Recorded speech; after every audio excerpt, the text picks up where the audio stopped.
And now a very important subject, which is cybersecurity. Our next speaker will try to explain what is trust in the modern online world. She is a researcher in the Cybersecurity Research group at NOKIA Bell Labs.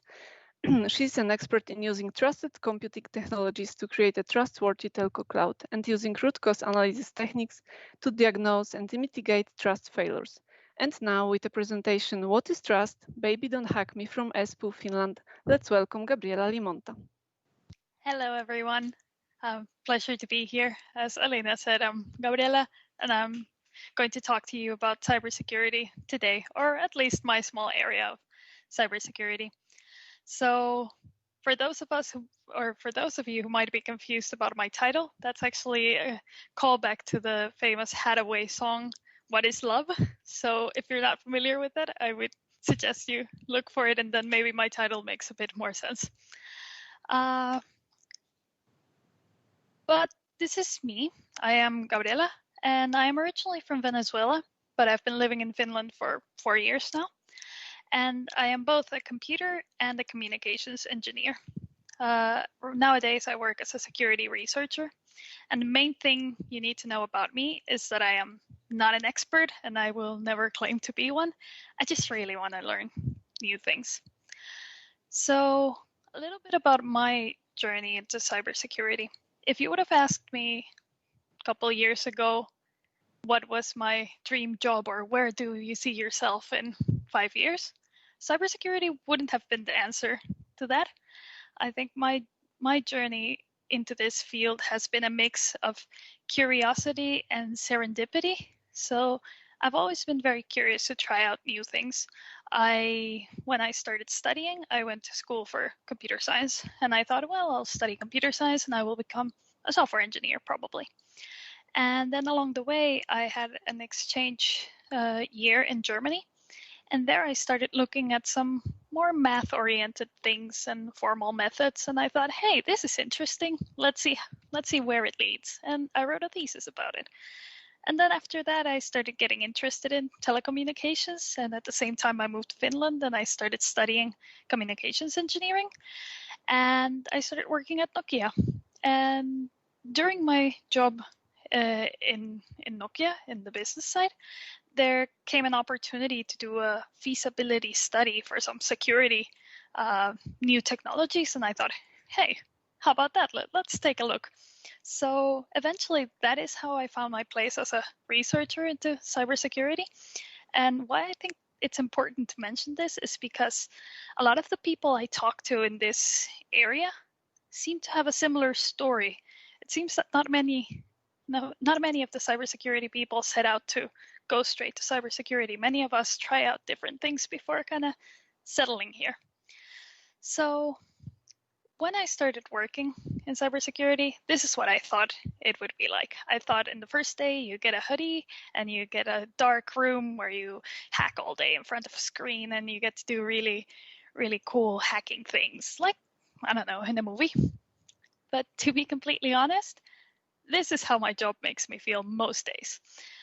That's a picture of me back in the 90s with my first computer. And I mostly feel like this because in my team, I am, first of all, the only woman, and second of all, the youngest member. I am trying out new things, and the imposter syndrome kicks me in very hard. Because the toughest part of research, and at the same time, what I love the most about it, is that there are no answers. It's not like a regular project that you usually have a goal and you go towards it. Instead, you have to come up with the solutions yourself. And if you go and ask your supervisors or other people, they don't know. It's our job to figure it out. So what I'm going to talk about today is about my work in trusted computing, which is a really small area of security. And to talk about trusted computing, I need to talk about trust. And trust can be defined in its most basic form as the expectation that something or someone will behave in a particular manner for a specific purpose. In computers, usually behavior is dictated by software. But before we get into trust on computers, I want to talk about trust in humans, because trust is something that we do unconsciously. So let's take this example. Let's imagine I have a secret and I want to share it with someone. My action is to share or to not share my secret. And my action will come from how much I trust the recipient of my secret. For example, in a relationship with my best friend, there's trust established there. I know her and I know that she will behave in the correct way, which is keeping my secret. So that influences my action and I tell her my secret because I know she's going to keep it. If you bring a stranger into the picture, I have no trust about the stranger because I don't know how they will behave if I tell them a secret. So that influences my actions. That means maybe I don't tell them the secret, or I tell them and I gather information about whether I can trust them in the future or not. And finally, there's a different kind of trust, which I imagine you might be familiar with. For me, the clearest example is that aunt in your family that's very gossipy, or a friend in the friend group that you know that as soon as you tell them something, by the end of the next hour, everyone else in the group or in the family knows it. So there's a different kind of trust there. I trust my gossipy aunt to tell my secret to other people. And since that is not a behavior I want, that influences my action to not tell her my secret. So there's these three different kinds of trust. And the main question is, well, how can we translate this into computers? So if in computers the behavior is dictated by the software, meaning that computers behave as they are programmed to behave, we need to know that our computers are programmed correctly or programmed to behave correctly. And my research goes around, well, how to know that this happens. If you take, for example, my laptop, how do I know that my laptop is not recording my video when I don't explicitly ask it to use the camera? How do I know that my phone is not sending my location to some third-party servers if I'm not explicitly asking for it to do it? Or I have a sports tracker in my hand. How do I know that it's reporting the correct heartbeat or the correct step count? So these are all very interesting questions that we should ask ourselves. And my first example is maybe the simplest one. How would I trust my computer? This is what my computer looks like. And I first of all trust it because it looks different from anyone else's computer. It's filled with these completely ridiculous stickers, so it's very easy to find it. But if we talk about software and trust in computers, if I want to trust my computer as a whole, it helps if I break it down in several components. So at the lowest layer, I would have all the hardware. That would be my screen, my speakers, my camera, my motherboard, my graphics cards, all of these things that actually give my computer computing power. Then there's a firmware, which is the lowest piece of software or code that controls the hardware. That's what lets me use the camera to talk to you today and the microphone and all these hardware that my computer has. And then there's the operating system, which we're all familiar with, whether that's Windows or Linux or Mac. And then there's your regular applications. So in order for me to trust my computer as a whole, I need to trust each one of these components, trust that they are behaving correctly. And the big problem is that software controls all my devices, and software can be modified. And you might be wondering, well, how can software be modified? How would this happen? And let me talk to you about a very simple example. If we wouldn't be in the COVID-19 times, I would have probably traveled to Poland to give this conference, right? And I would probably be staying at a nice hotel room. I would probably travel a couple of days in advance or a day in advance. And by the time I got there, I would be probably tired and hungry. And anyone that knows me knows that when I'm hungry, I'm not a real person. I get very grumpy, so I need to get food fast. So I would probably go away from my hotel room and leave my laptop somewhere. During this time, anyone with access to my room, for example, cleaning personnel or hotel personnel, could come into my room with a USB stick with an exploit and plug it into my machine and change one of my software components. By the time I'm back from having my nice pizza or whatever I chose to eat that evening, I might think that everything is okay. I would I wouldn't have a way to know that something had been modified, even if in the background something in my computer would be behaving differently. And this is actually a real attack. This is called an evil maid attack. And fun fact, this is a term that was coined back in 2009 by a Polish security researcher called Joanna Rutkowska. And I really hope I'm not mispronouncing that name, but she's really awesome and you should check her work. But this is a real attack threat. And you might be thinking now, well, that's easy, Gabriela. Just don't leave your laptop in the bedroom or take it with you. Duh. But what I want to convey to you is that, well, it's not just USB sticks now. This term was coined back in 2009. Now we have all sorts of different attack vectors to change software in computers. Among them, there's weak update mechanisms, people using bad passwords, there's physical access, like in this kind of attack, there's social engineering, phishing, malware. There's many different ways that software modifications can get into your machine. And you might be thinking, well, don't think that you're so important. Your laptop is not really critical. The world is not going to end if your laptop gets modified. And you're right. But let's consider a more critical scenario. Let me introduce you to Jane. She's a patient with diabetes. And diabetes is this condition or disease where your pancreas cannot produce enough insulin to control your blood sugar levels. So usually patients with with diabetes, they have to measure their blood sugar levels with a glucose meter, and they have to put insulin into their blood when their sugar levels are below a certain threshold. So Jane is a very tech-savvy person, so she has this very fancy interconnected glucose meter and insulin pump. So for her, the way it works is that the glucose meter is automatically always measuring the blood sugar levels, kind of like my sports tracker. And it's reporting that measurement to the insulin pump. Then if the blood sugar is too high or too low, the insulin pump can change the dosage of insulin that it gives Jane. And all of this happens automatically for her. And this is a good setup that keeps Jane living a happier life than if she had to do this all manually. However, if an attacker modifies her glucose meter to send the wrong measurements of blood sugar levels, this could cause Jane's insulin pump to give her a lethal dose of insulin. Now, I don't want to be a fatalist or anything. This is a very extreme example, but it points to a bigger concern, which is the fact that interconnectedness allows the cyber world to affect the physical world.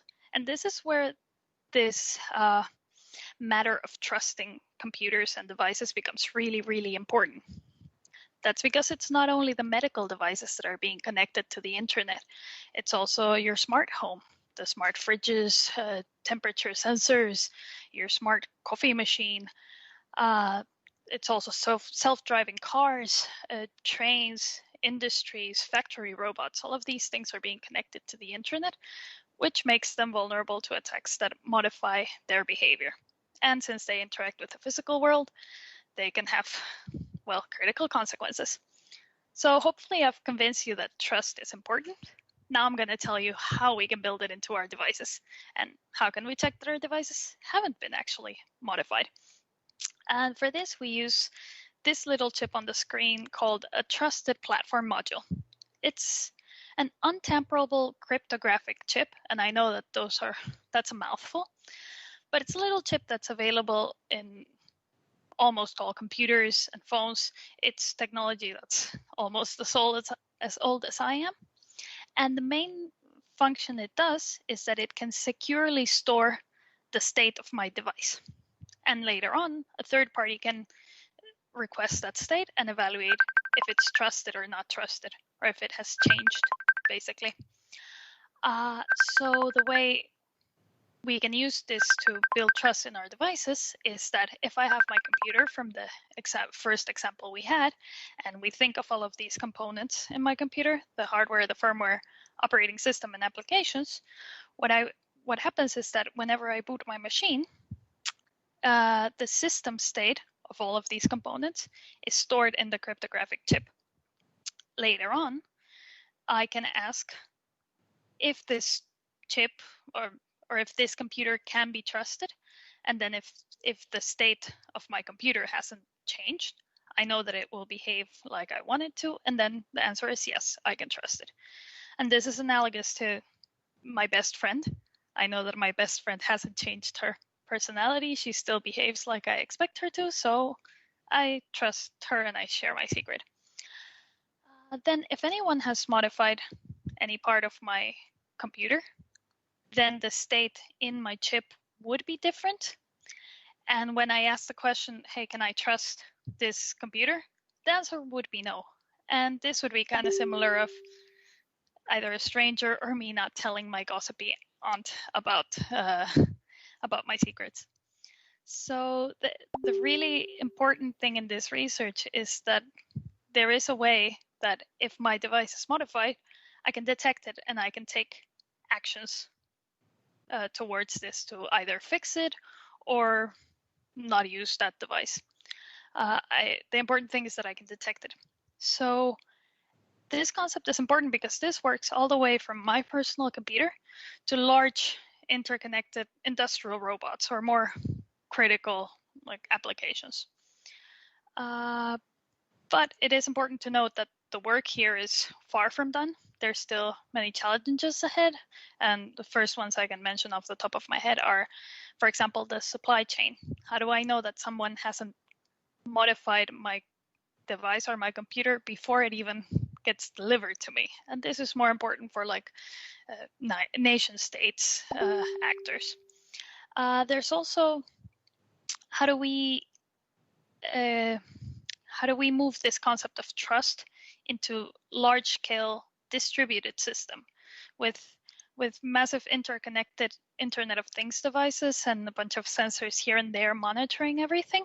How can we extend trust so that we cover all of these systems? And then there's a topic of virtualization. You've probably heard about Docker and Kubernetes and containers and virtual machines. How do we extend this concept of trust to these virtualized entities? And that brings me back to challenges. These challenges are what make me excited to work on research. There's no answers for them. There's no right path, but I get to work on figuring out what the path might be. And that's what makes it super exciting to me. And to solve these challenges, these and any other challenges in cybersecurity, we need more curious people. I would say we need more curious women given this venue and because I'm a woman, but we really need more curious people here. And cybersecurity is a huge field. Today, I've just talked about my tiny little area of it. And one thing you might be thinking now is, hey, yeah, cool story, but how would I actually get started? How would I get my foot in the door to do this? And there's many ways. But one thing I would recommend is going to meetups. Find your local meetups in your area where they might be discussing cybersecurity or really any other technical topic you might be interested in. Then there might be people sharing the cool thing they did at work or during their hobby or free time. And that is a way of finding out what you might be interested in. And if you're more of a loner or you want to figure it out by yourself and don't want to go to meetups, there's this really cool GitHub repository called Awesome Hacking, which has a bunch of material to get started with different areas of cybersecurity. So I would strongly recommend you take a look at this and try out some of the things, and you might find your next hobby or your next career. It's interesting to look at and find out what piques your interest. So this is the end of my talk, and thank you so much for listening. That's my contact information in case you want to contact me after this. And right now I'd be happy to take any questions if you have them. Thank you, Gabriela, for making us aware of the risk. That was really great presentation. Thanks. Thank you.